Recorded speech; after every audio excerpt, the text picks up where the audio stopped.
سر یہ مزاج جو ریچولز پہ زور دینے کا ہے وہ ہمیں سر اگر ہم لٹریچر پڑھیں 1000 سال پہلے کا علی بن عثمان الجویر کی کتاب کشف المحجوب پڑھیں، بلے شاہ کو پڑھیں تو وہ کرٹیک کرتے ہیں، وہ بڑے سخت کرٹیک ہیں کہ مطلب تم پاکی باہر کی لے آئے ہو، اندر کی پاکی نہیں لے کر آئے، یا جو تم دکھا رہے ہو وہ ہے نہیں تمہارے اندر.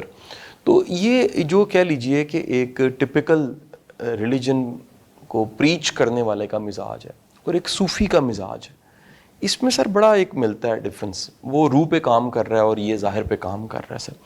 سر کیسے ممکن ہے کہ آپ اس روح پہ کام کرتے رہیں، اپنے رب کو راضی کریں اور اس دنیا کے ساتھ بھی چل لیں؟ یہ دنیا تو سر ہر چیز دکھاوا اور دیکھنے کو مانتی.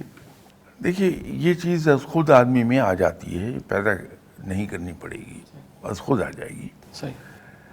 جب ہم ایک رویہ زندگی کا اختیار کرتے ہیں کہ ہمارا ہر کام اللہ ہی کے لیے ہے، اس کے لیے ہم اللہ کو آنسریبل ہیں، جب یہ زندگی کا رویہ بن گیا ہمارا، صحیح. عقیدہ تو ہے ہی ہے لیکن زندگی کا رویہ بھی بن گیا عقیدے کے ساتھ ساتھ، تو پھر زندگی مختلف ہونے لگتی ہے. کہ میں اگر اپنے کسی کولیگ پر کوئی بہتان لگانے لگا ہوں، میں نہیں لگا پاؤں گا.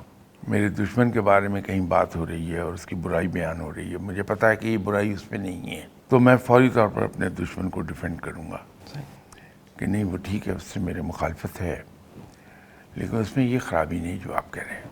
صحیح. اس لیے کہ مجھے معلوم ہے میں نے اللہ کو جواب دینا ہے.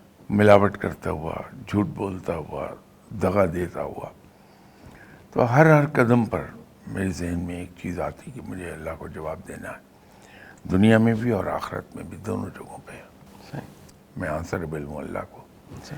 تو پھر آدمی کے رویے ٹھیک ہونے لگتے ہیں. لیکن اس کے لیے ضروری یہ ہے کہ یہ رویہ ہم بچوں میں شروع دن سے ڈالنا شروع کر دیں. اس کی موجودگی میں، بچے کی، بہت چھوٹا بچہ ہے، صحیح. اس کی موجودگی میں ہم یہ کہتے ہیں کہ دیکھو اگر میں یہ کام کروں گا تو میں اللہ کو کیا جواب دوں گا. ٹھیک سر. بچہ لرن کرنا سیکھ جائے، یہی لرن کرتا چلا جائے گا صحیح. اور ساری عمر وہ اسی سے ڈرائیو ہوگا کہ یہ میں کرنے تو لگاؤں تو میں اللہ کو کیا جواب دوں گا. صحیح. رکا رہے گا بہت سی چیزوں سے.